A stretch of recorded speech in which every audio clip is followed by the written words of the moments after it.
As a way of introduction, my name is Maverick, and I do serve as the communications coordinator for the Aga Khan Council for the Central United States. It gives me great pleasure to welcome you to this Building Bridges workshop. This program, as you can see, is a collaboration between the University of Texas at Arlington and the Aga Khan Council. Let me tell you a little bit about who we are. The Aga Khan Council hosts events like this under the guidance of His Highness the Aga Khan, who is the 49th hereditary Imam or spiritual leader of the Ismaili Muslims and is a direct descendant of the Prophet Muhammad, may peace be upon him. The ethos of this workshop is perhaps best captured by His Highness the Aga Khan when he delivered a lecture at the Stephen A. Ogden Memorial at Brown University back in 2014. And if I may read a quote, "Progress is possible when the multiple diversified needs of any society can be matched by multiple diversified inputs. That is also what civil society is all about. Progress is possible when complex issues are subjected to competent, intelligent, nuanced, and sophisticated analysis, free from dogmatism and based upon what I would describe as empathetic knowledge," unquote. This theme of building bridges was created by the organizers that you see on this call. We created it to demonstrate the bridges between cultures, between generations, between communities, and within humanity. We are so blessed. I want to take this opportunity to thank my partners at UT Arlington. We are so blessed to be working with such amazing partners to host this workshop, because together we have built bridges to create this workshop. We really hope, participants, that we are able to stimulate your intellect, to encourage dialogue, to celebrate cultural diversity, and to foster an appreciation for pluralism. With that, I'm going to turn it over to my co-organizers. Please feel free to chime in and introduce yourselves. Thank you.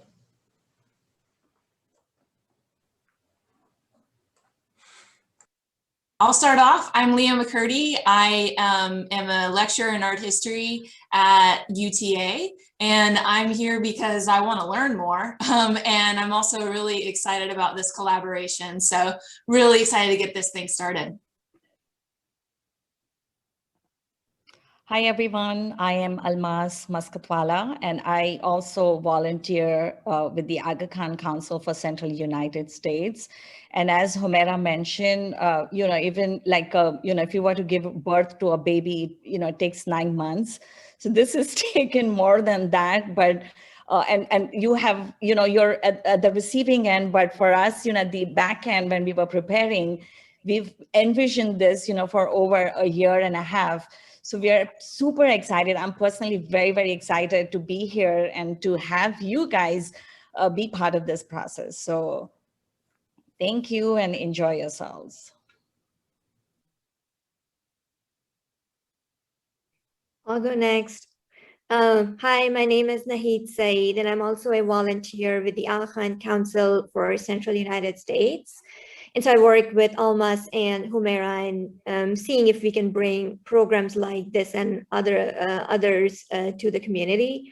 Again, like Almas said, I think, for us also, this is such a good learning opportunity because it adds a whole new dimension to things that we may have been seeing, from an internal perspective, from the perspective of the community. And so it's really great to bring this program to also hear your perspectives on things that you'll be learning and we'll be learning together. So welcome.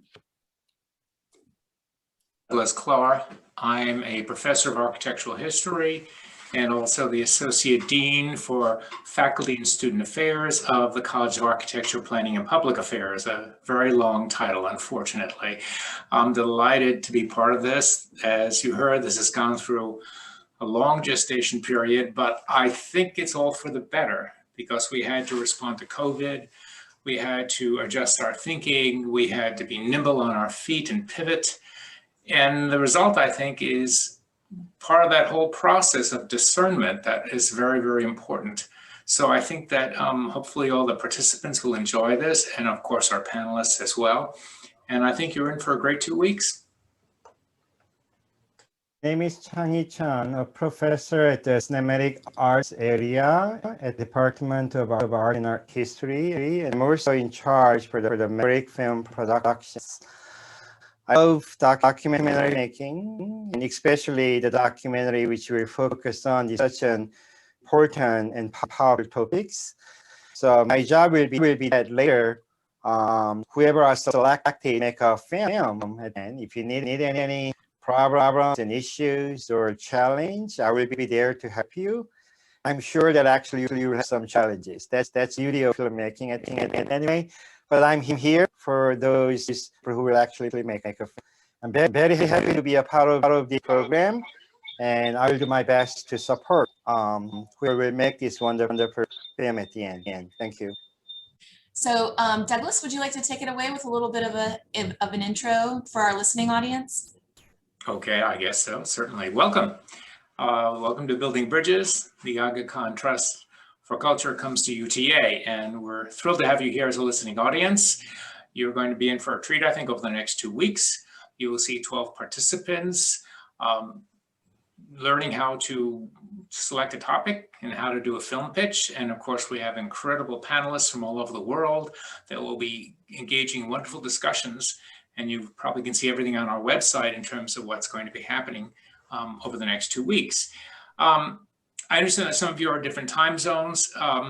If you don't worry about it, this is being recorded. You can always take a look at this at a later date. We will soon have the location for this when you can look at the recordings. So welcome once again. And I really don't think there's much more to say, Leah, unless you want me to add something.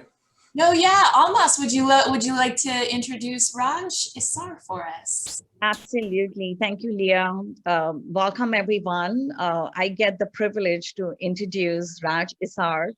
Isar is an analyst, advisor, and public speaker who straddles the differing worlds of cultural theory, experience, and practice. Mr. Isar is the education director for the Aga Khan Trust for Culture. From 1983 to 2002, Mr. Isar was an official at UNESCO, where he led programs in heritage conservation, museology, the contemporary arts, and cultural policy. He has written widely in these fields. From 2002 to 2018, Mr. Isar was professor of cultural policy studies at the American University of Paris and has been a visiting professor at several other universities across the world.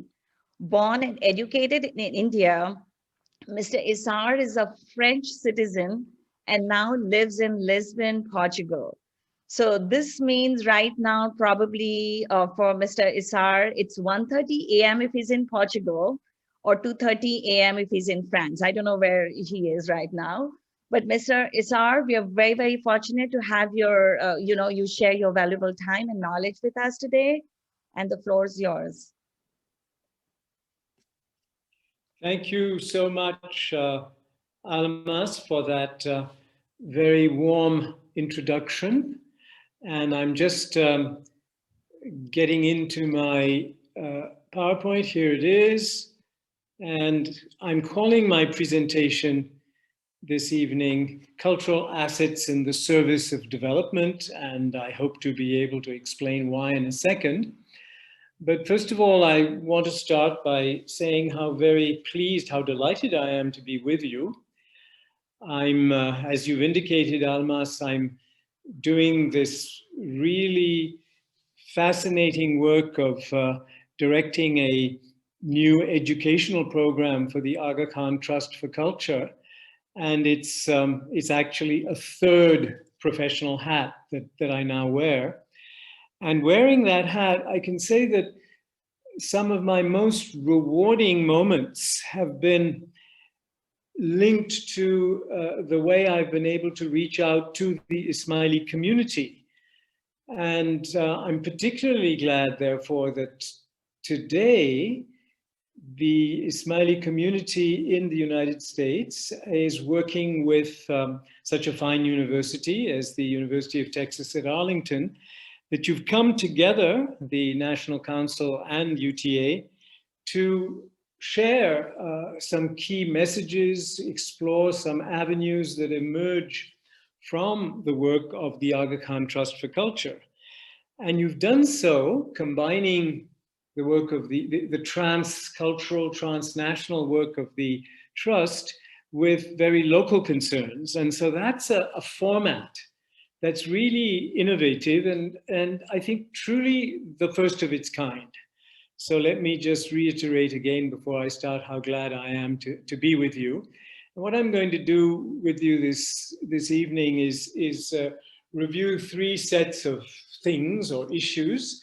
First of all, what the Aga Khan Development Network is and what the Aga Khan Trust for Culture is within that network. Then a few reflections on how we see cultural assets both as enablers and drivers of development. And then illustrate that with an overview of our flagship programs of the Trust, mainly the Aga Khan Award for Architecture. So this organogram shows you the structure of the Aga Khan Development Network. And as you can see, the AKTC, the Trust for Culture, is very much the cultural development pillar of the network. And the network itself is a very special humanitarian organization created by His Highness the Aga Khan, who is, as you have said that he is the Imam.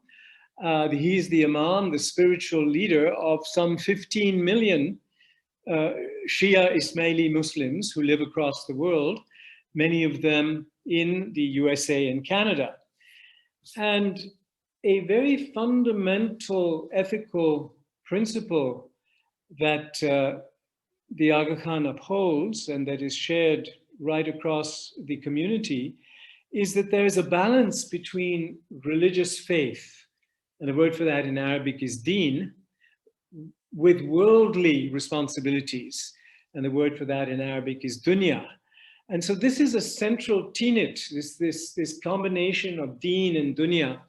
And this combination is very eloquently borne out through the very deep engagement of the Aga Khan with the challenges of development ever since he became the Imam in 1957.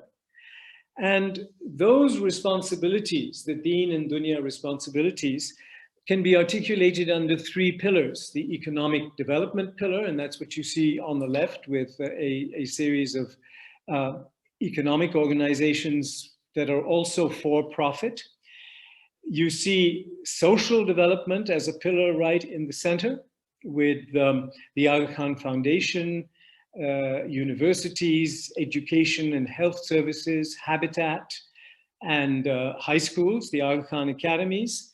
And then the pillar that's on the right is in fact the smallest of them, but it's also probably among the most visible of them, which is the work of the Aga Khan Trust for Culture, which is the cultural pillar of the work of AKDN.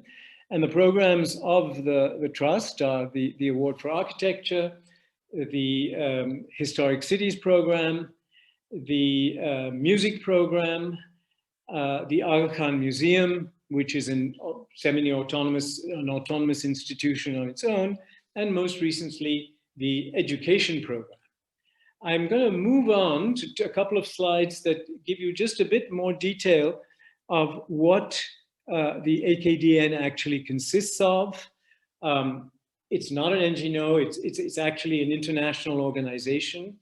It's a development organization, not a charity. It's present in 30 countries.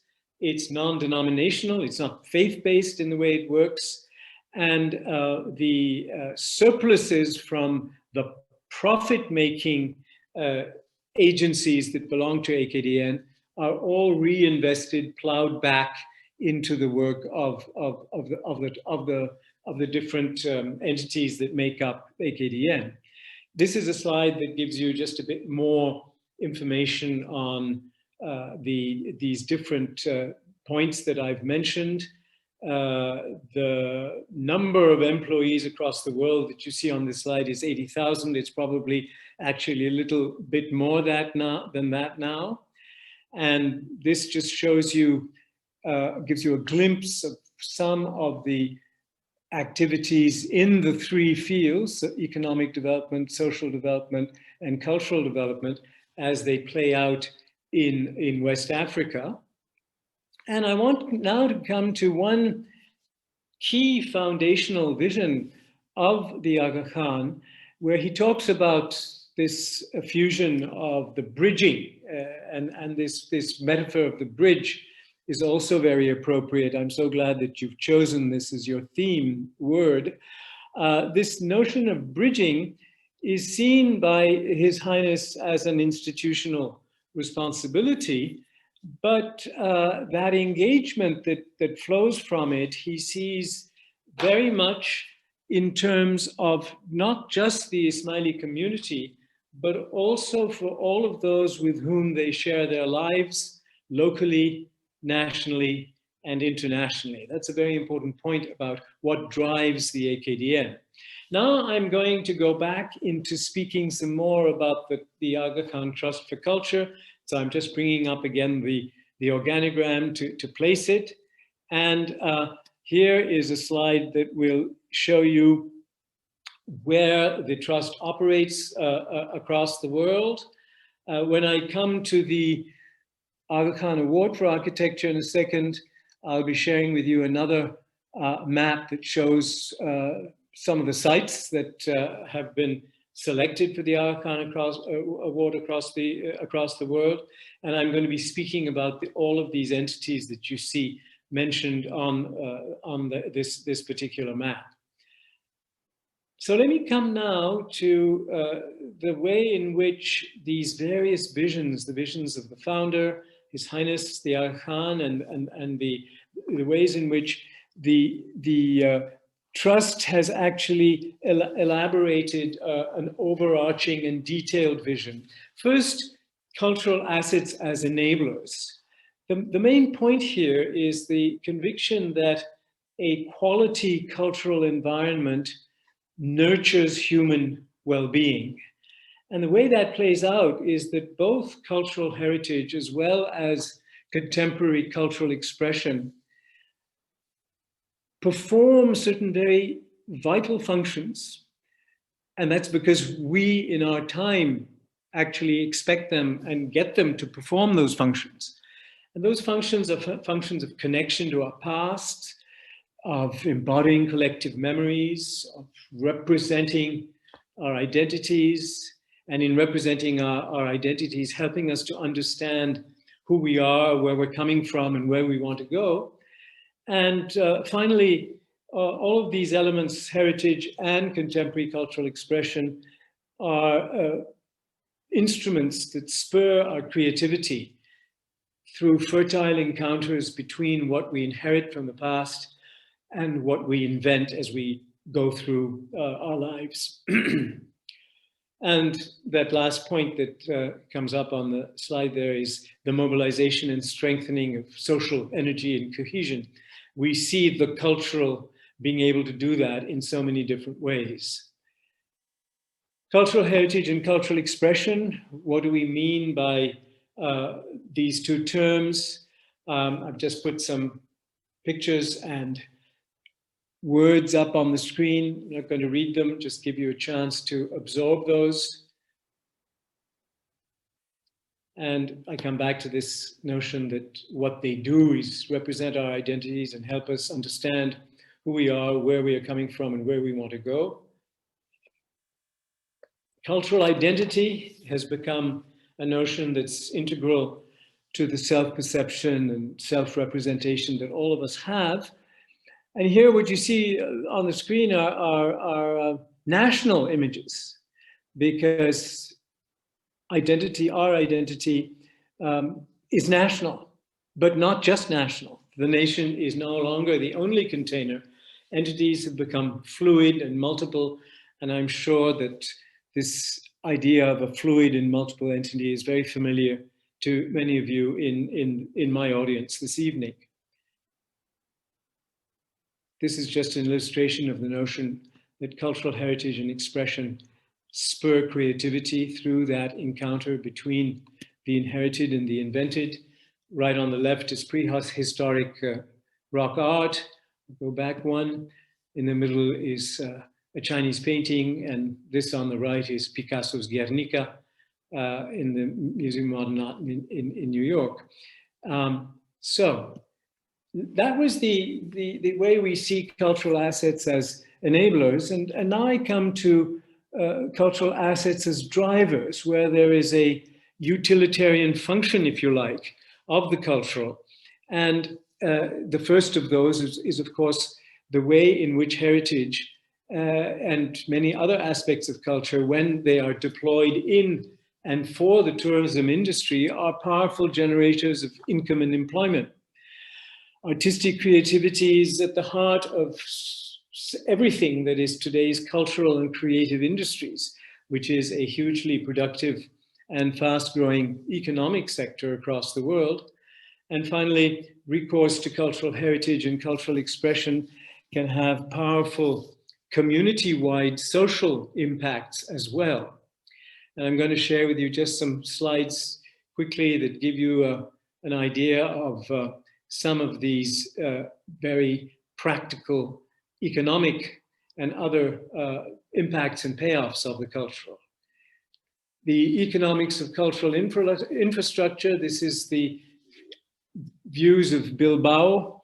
On the left, a derelict site in a pretty derelict city. And on the right, Frank Gehry's Guggenheim Museum, which has transformed the image of the city, the image that people in the city themselves have, as well as the economy of the city.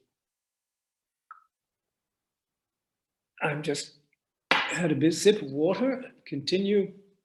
And this is a timeline that shows you how all of these thoughts that I've shared with you that represent the approach, the principles, the guiding principles of the trust have emerged over the years, starting with the Aga Khan Award for Architecture and culminating in 2017 with the education program that I now run, which is the most recent program to develop.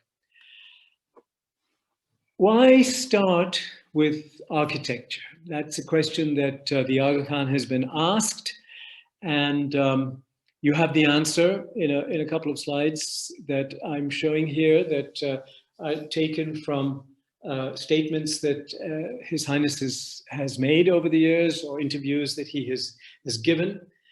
And the centrality of architecture in physical as being absolutely fundamental to place, and the imperative, therefore, of bringing values into environments, into buildings, into contexts, in order to make the quality of life better for future generations than it is today. Another set of thoughts where His Highness has said the physical environment is part of people's psyche, and yet it is very rarely articulated. It's a driving force. And that reminds one of something that Sir Winston Churchill famously said in 1943, and this was, "We shape our buildings, thereafter they shape us." And this was in relation to the rebuilding of the British House of Commons, which had been bombed in 1941 by the Germans. And Churchill's wish to make the House of Commons that the political class in the UK would be using so much and living in, exactly as it was before. And so that reflects the Aga Khan's notion of how buildings are a driving force in the psyche of individuals as well as societies, because buildings and public spaces reflect not just aesthetic preferences, but also different conceptions of form and space, different ways of living together. And in turn, buildings and spaces they themselves impact on the ways in which we live and the ways in which we live together. And this mutual relationship is extremely strong in the civilizations of Islam, as the history of Islamic architecture so clearly shows. And so that's why, right from the beginning, improving the quality of the built environment by encouraging better architecture was seen by His Highness as part and parcel of his institutional responsibility. And so what came about was the creation of the Award for Architecture as a mechanism of recognition of the kind of architecture we need. And these are some more observations that the Aga Khan has made over the years that all together contributed to the founding of the award in 1977, and the first cycle of the award that was given in 1980. And ever since that date in 1980, this mechanism of recognition has exerted a very positive influence on the quality of contemporary architecture across the world, and notably across the Muslim world. And what the award has done is to teach, but by example. And the projects that the award has recognized, and you'll see that in a video that's going to be shared with you in a moment, the activities of the award have demonstrated that when architecture responds to economic, environmental, and social challenges, it can be truly aspirational and a catalyst for transformational change. And so, having made those very general statements, let me just continue with this slide that sets out very specifically the purposes for which the award was established. First, as a mechanism of recognition, also a mechanism of encouragement, but not just of the individual architects, a mechanism of encouragement for clients, users, all of them, together with architects, to learn from their architectural heritage, is in the plural, their contexts, and by so learning, to set new standards of building that address the needs and aspirations of their societies. And so from the outset, the award has sought to examine, to analyze, to understand the dynamic of contemporary architecture, but not just in order to understand it, but also in order to influence it. And this has given the Award for Architecture a very specific and distinctive mandate, which makes it different from the many other awards for architecture that now exist. The award rewards not just architects, but also municipalities, builders, clients, master craftsmen, and engineers. It has recognized projects in 99 countries across the world, over 14 cycles that have been completed, with 122 awarded projects, 122 projects awarded from something like almost 5,000 nominations received. And in the process, the award has documented more than 9,000 building projects. And these archives are now a very precious resource for teaching and learning that the education program is beginning to deploy in many different parts of the world. And that, of course, is also being deployed indirectly here this evening. This map is out of date because you can see if you look at the number of award recipients and shortlisted projects, you're not going to come to 122. I wasn't able to get a completely up-to-date map, but this is just to give you an idea of the spread of where the award is located.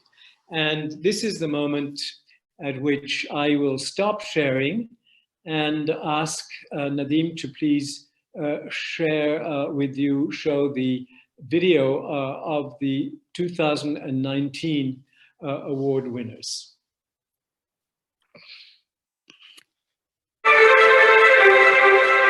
One word that I can think of is impact. Social responsibility.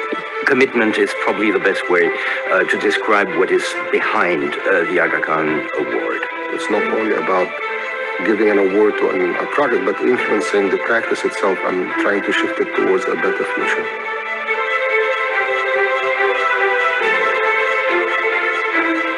Well, I think it's the only award presently in architecture that is rooted in social values, and not only in an architectural image or structure or particular architectural artifact. We're looking into design excellence, innovation and solutions. So I think the group of projects that have been selected in this cycle try to tackle these matters in a very diverse manner. I also think that the manner by which the projects are assessed gives validity and credibility to the awards. The review is a moment where there's also needs to be some form of human interaction with the users both in terms of the conception of the building, but also in terms of the fruition of the building. We had a wide variety of expertises, and that really allowed us to look at projects from multiple ways, but also to enlarge our understanding of how we look at different regions, places in the world, and how we understand the way in which architecture was contributing to these places. Now, what came out of the cycle is very coherent. Now, the thing that the jury selected was, first of all, it was very much aligned to what the steering committee ourselves had asked for them to look into. We tried to stimulate them to really take a broad view on kind of a long term. It's basically looking into architecture, which has expanded and gone beyond its role, and I think that's worthy of mentioning, because every project that you see, architect just did not acknowledge or worked on the problems and the challenges of the project itself, but they have gone beyond that.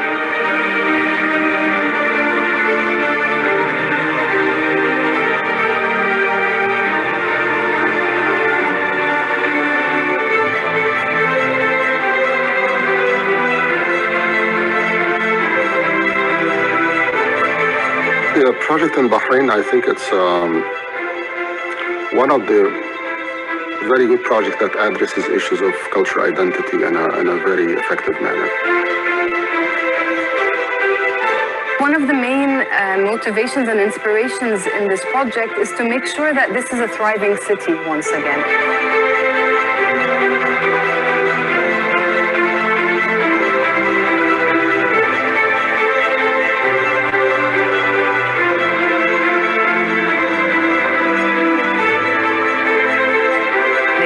Very simple way using traditional methods, but reinventing them in a way that was really remarkable.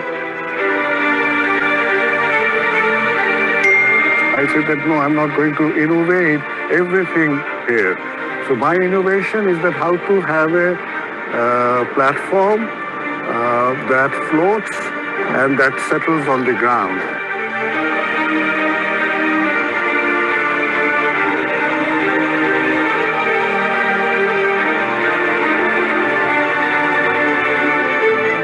The museum is a project that actually describes the people of Palestine.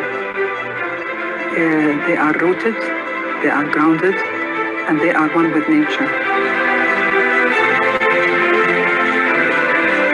If you're building a museum, it should be something that's sustainable. It's not just a huge gesture that afterwards you wonder how you're going to operate.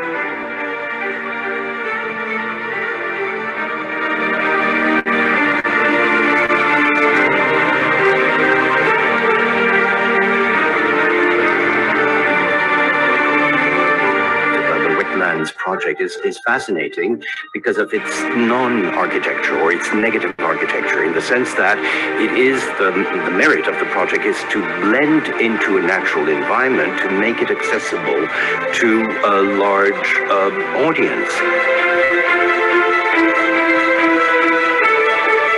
We went to make something beautiful, sensible, and try as much as possible to integrate the site by really merging these projects on the site, making a beautiful kind of sensible, let's say, strategies by bringing nature all the way to the grass here.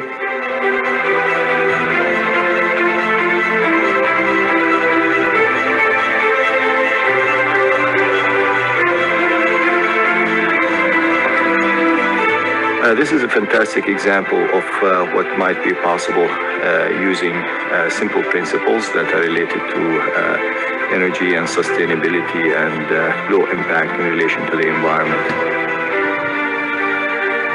Alors grâce à ce système de double toiture et double façade, on arrive à réduire la température extérieure de 40 à 25 degrés à l'intérieur.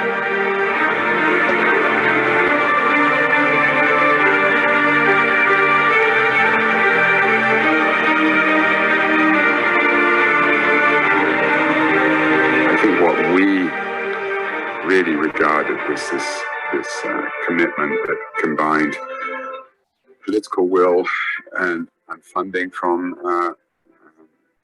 the state, the engagement of local politicians, the engagement of local architects, engagement of community. We are not working to help the architects implement. We are working to make the people happy.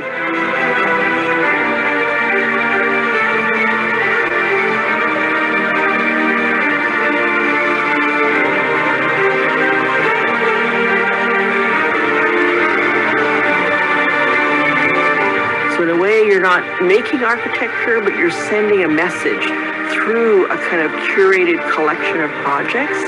And that curated collection of projects really stands as a kind of grouping that really captures a sort of moment in time. Hey, thank you so much for showing that. And I'm going to go on to the, Historic Cities program. Am I hearable? Yes. Yes. Okay. In ways that I will return to on Wednesday when I make my next presentation, the Aga Khan Historic Cities program grew out of the experience of the award in several ways, but I'll return to those. Here, what I'm just doing is giving you the key principles that underline the work of the Historic Cities program, the three things that it really seeks to do, which is, first of all, spur development through its projects, but in three different paths: social, economic, as well as, of course, cultural. Improving the quality of life, which has always been the overriding principal motivation and concern that the Aga Khan has had, as you've seen already. And then achieving those two objectives by creating a critical mass of socioeconomic activities around and together with the core task of heritage conservation. So what you have with this program is what many organizations and programs advocate, but very rarely accomplish, which is a combination of the heritage conservation with all of these other things that you see on this screen. And I'm going to move on now to a field which may not of itself have any relationship to music, although it's true that many centuries ago, Wolfgang von Goethe, the great German literary figure, said music is liquid architecture. Architecture is frozen music. So certainly that relationship must have been present in the mind of the Aga Khan, who has long had a very deep-rooted love for the beauty of music, for the spiritual qualities of music. And the Aga Khan Music Initiative was established in the year 2000 in order to enable musicians starting in Central Asia, in those countries, Afghanistan, Kazakhstan, Kyrgyzstan, and Tajikistan, to actually further develop and transmit their musical heritage for today and tomorrow. And in those years, just after the fall of the Soviet Union, this was particularly important to do because during the Soviet era, it was only Western style, conservatory style music that was taught, because for the Russians who were in control of many of these countries, that was the kind of musical education that counted. And the traditional cultures, including the traditional musical cultures, were, as a result, completely occluded, suppressed.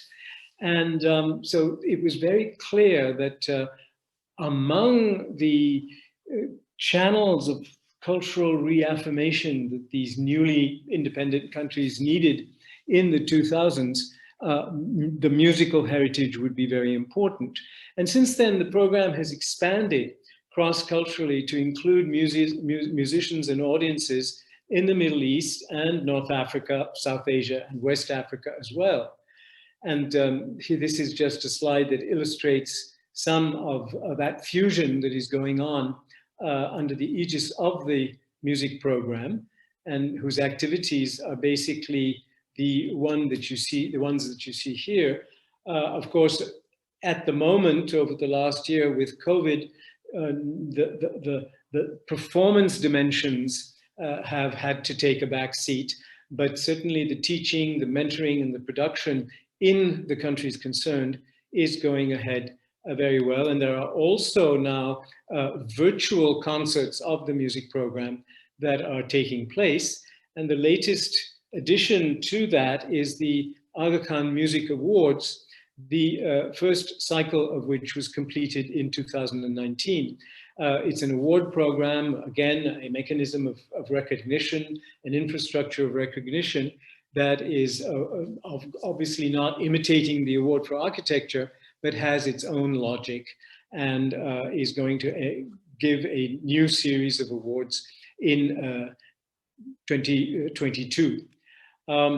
This is a textbook called Music of Central Asia, which has been produced as part of the music program. It's now really the basic textbook in this area, published by Indiana University Press. Here are a couple of showing you both the people, the young people in these are views from Kyrgyzstan. And this is a series of recordings that has been co-issued with the Smithsonian Institution's Folklife program of the music of Central Asia. This is the award ceremony that was held in Lisbon in March 2019, with the awarding of the first series of awards. And the latest development of the music program is to have created a dedicated music publishing company that will go beyond the education and the performance, but to work in the field of royalty and licensing income for the affiliated artists. I think given the fact that we lost a little bit of time on the previous video, I'm going to skip the video on the music program, particularly since the emphasis here is really on the built environment. So I'm going to continue. I'll share here a representation of the way in which across the AKDN, this key notion of quality of life is interpreted, very often in a very close partnership with other institutions, including the private sector institutions as well as public sector institutions. And you see there on the left of the wheel, the social and cultural dimension of this overall quality of life wheel, and what sorts of indicators, you can imagine the kinds of indicators that go into that. It's very important to mention when talking about the trust, the Aga Khan Museum in Toronto, and which was based on the collections of the uncle of His Highness the Aga Khan, Prince Saduddin Aga Khan, plus many other objects that have been donated by the Aga Khan and acquisitions that have been made over the years. So it's essentially a collection of objects from Muslim civilizations that is designed to foster a greater understanding and appreciation of the contributions that Muslim civilizations have made to world heritage. And so here are a couple of visions of what goes on inside the museum, the education program of the museum. And this is a view of the museum and its garden.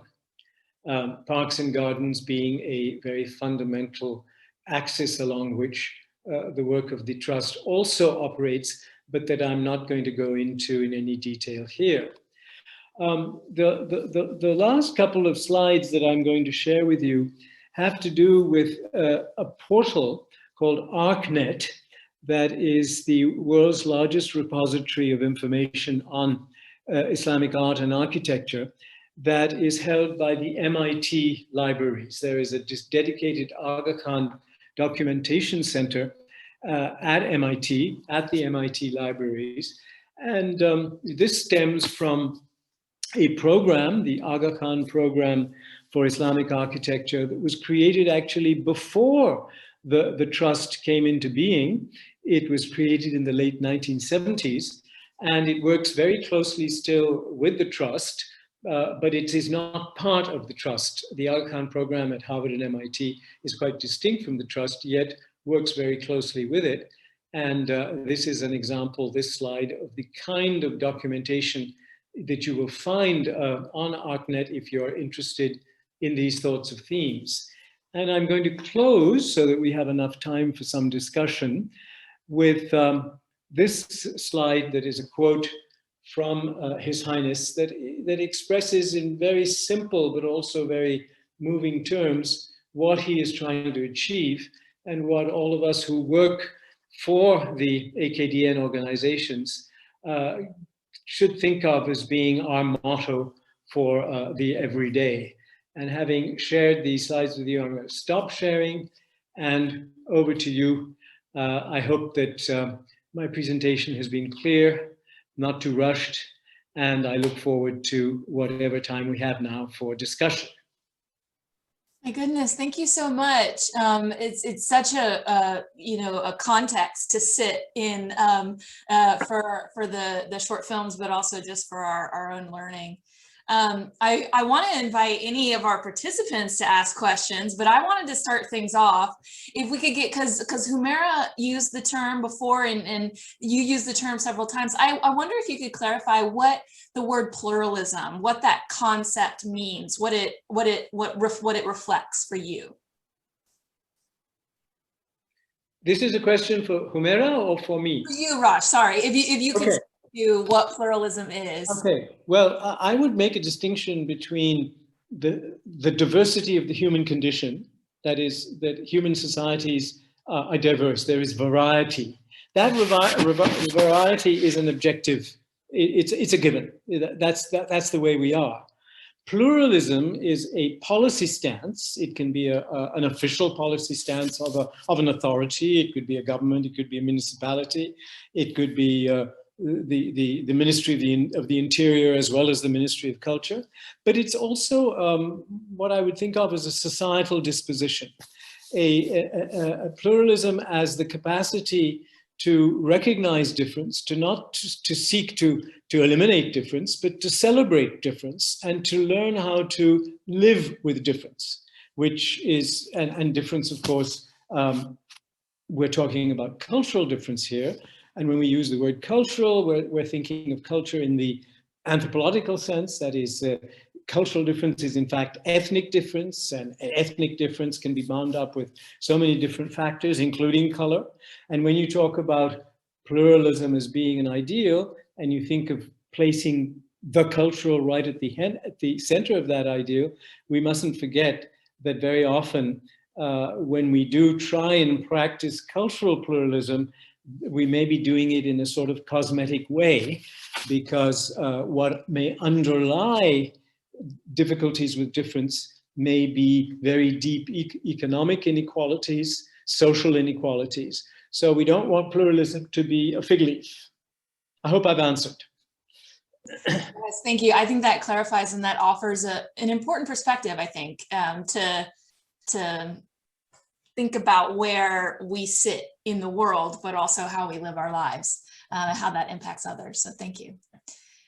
So please feel free to open up your mic, or you can use the little raise hand option as well. If anyone has a question regarding what Raj offered today or about his work or the trust itself. Leah, there are a couple of questions in the chat. I don't know if you want Raj to take those. Yeah, so I don't know if you're seeing them as well, Raj, but I can speak to them if you'd like. What is an architecture of pluralism? Well, there are a number of, an architecture of pluralism would be the way in which a particular site, a particular public space, I think it's important to place it in public space, could be representative and welcoming for a diverse population. And perhaps the best example of that is a project that was recognized a number of years ago in Copenhagen, Canada, Superkillen, which is a public park. It's not a green park, but it's like a public space that has a number of symbols of different cultures and of different religions in the public space, so that the immigrant community that lives in that space feels very much at home. They feel that it is a space for them. So there are a number of other examples of cultural fusion that actually illustrate how you can think about being pluralistic in the way you erect your buildings, in the way you design them, in the kind of visual references you put into them. So that would be the answer on the architecture of pluralism. And I'm looking at a second question from Asif Ali, which is, how can the language of architecture speak simultaneously with the idioms of Islam and the local, wherever the local happens to be?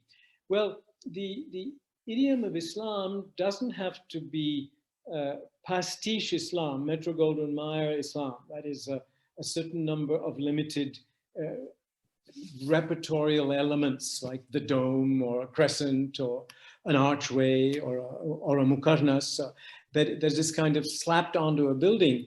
You can have an Islamic-like building, and a building that is inspired by ways of living that emerge from Muslim civilization, but that could be extremely linear, extremely abstract in form. So and that's how you create that fusion, because being appropriate in Islamic terms architecturally, I'm not familiar enough with the literature or even the spiritual guidance in the Quran on the subject, but you're building in ways that are appropriate locally, and if you're doing that, you are upholding those principles of deen and dunya together in that particular place. I'd like to throw a curveball, if possible, to Mr. Isar, something to think about. I'm wondering whether the historic preservation program has contingency plans that if you restore something and it becomes a tourist magnet, what do you do when you reach the point of a city like Venice, where it has become intolerable for the residents of Venice because tourism is so overwhelming? And it's a question that I've been pondering, because at some point that may happen. And are you prepared for that in the future if an historic city center becomes such a magnet for tourists that the locals begin to see that there's a tipping point there where their quality of life is being economically improved, yes, but the quality of life in terms of them being able to go to a restaurant is now tipping toward the negative?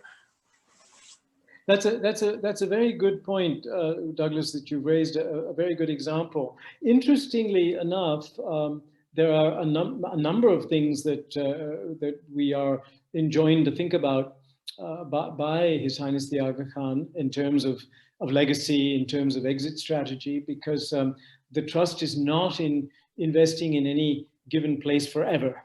But one of the features actually probably saves our projects from the fate that you've mentioned, and that is there's invariably a community that is part of the site or next to the site or sort of around the site. You see this in Cairo with the Darb al-Ahmar, which is right. That was, in fact, one of the main reasons that His Highness chose to build the Al-Azhar Park that I'll be sharing with you on Wednesday, is because right next to the park, which has become a lung for the people of Cairo, it's a wonderful green space that they desperately needed. But you have an extremely poor community, a rundown community, an abandoned community that 1,000 years ago was the heart of Cairo and has a number of magnificent buildings. But what the project has done is to raise living standards and the quality of life for the local community. And the risk that you mention of that part of historic Cairo being overrun is conceivably one that we may have to face in the future. But so far, the kinds of historic cities that have been chosen, I've mentioned Cairo, there's New Delhi with a community that is located right next to the great building that is Humayun's tomb, which is the center of everything there. The same thing in Kabul, the same thing in Lahore. So it is probably the good fortune of the trust that none of these places are likely to ever be in the same league as a Venice. Okay, well, that's reassuring, I guess. Yes, thank you. And Kelly, did you want to offer your question? Yes, I do. Hi, Raj. Thank you. This has been so enlightening. I appreciate your time. I was just wanting to know, in Texas, so thus far, how is the trust active into the local mosque? And more so, I know there are local mosques in the African-American communities here in the Dallas-Fort Worth area. Are they included into this trust, or would this be a part of what you're doing with the project? That's a difficult question because I can't give you a sort of politician's answer and talk about something else, which is what politicians always do. The trust really operates in places where there is an important Muslim ummah, not necessarily where there are Ismailis.